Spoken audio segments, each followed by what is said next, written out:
Halo teman-teman semua, menurut kalian apakah manusia dapat memenuhi kebutuhannya tanpa bantuan dari manusia lain? Seperti yang kita ketahui, manusia merupakan makhluk pribadi sekaligus makhluk sosial. Walaupun kita memiliki akal pikiran untuk memenuhi kebutuhannya sendiri, namun manusia tidak dapat hidup sendiri tanpa bantuan dari orang lain. Salah satu cara manusia untuk memenuhi kebutuhan hidupnya adalah dengan cara kerjasama. Suyono Sukanto menyatakan kerjasama adalah usaha bersama antar orang perorangan atau kelompok untuk mencapai suatu tujuan.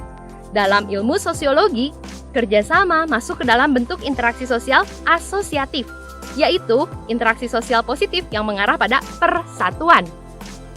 Berkaitan dengan kerjasama, maka negara-negara di kawasan Asia Tenggara perlu melakukan kerjasama untuk mencukupi kebutuhan mereka.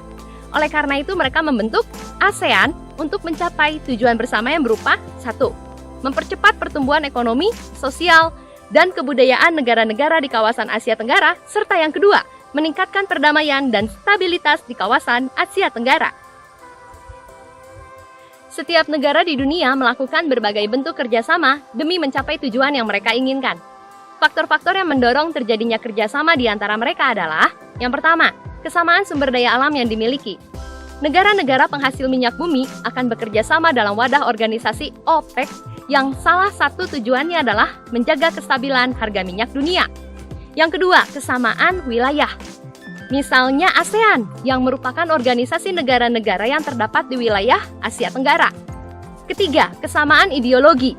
Contohnya NATO yang terbentuk tahun 1949 yang merupakan organisasi negara-negara di Eropa Barat dengan kesamaan ideologi liberalisme kapitalisme. Keempat, perbedaan sumber daya alam.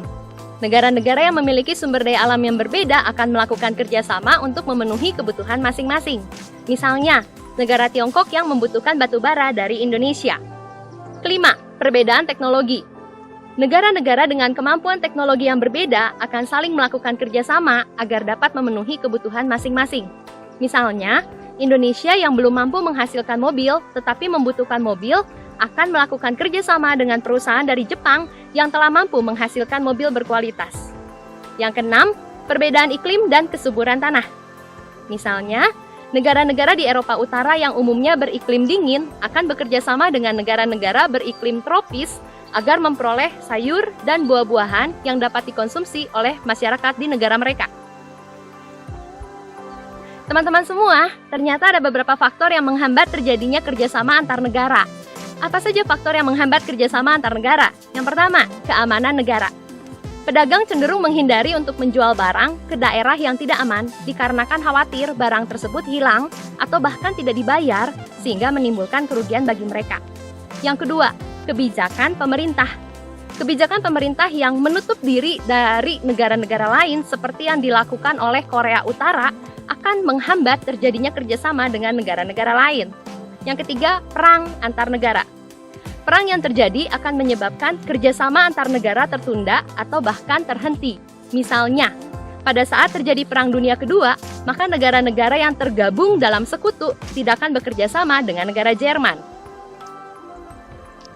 Teman-teman semua, keberagaman sumber daya alam dan kebudayaan di Indonesia tentunya menjadi daya tarik tersendiri bagi negara-negara lain untuk melakukan kerjasama dengan Indonesia.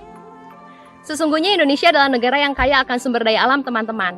Maka sudah selayaknya kita menjaga kelestarian alam kita sehingga sumber daya alam Indonesia tetap berkualitas dan keindahan alam Indonesia tetap terjaga. Kita dapat memulainya dengan menjaga kebersihan lingkungan kita dan jangan mengotorinya, teman-teman. Indonesia juga merupakan negara yang kaya akan keberagaman budayanya. Hal ini menjadi daya tarik bagi wisatawan mancanegara untuk datang dan memberikan pemasukan bagi negara kita. Jadi teman-teman, ya, Indonesia memiliki keberagaman budaya dan suku. Tapi jangan jadikan keberagaman tersebut sebagai alasan bagi terjadinya perpecahan di antara kita. Udah nggak zaman lagi kita mengkotak-kotakan diri kita di dalam kotak suku, ras, dan juga agama. Yuk teman-teman, kita bersatu dan bangun negeri kita Indonesia. Saya orang Indonesia dan saya mencintai negeri ini. Bagaimana dengan kamu?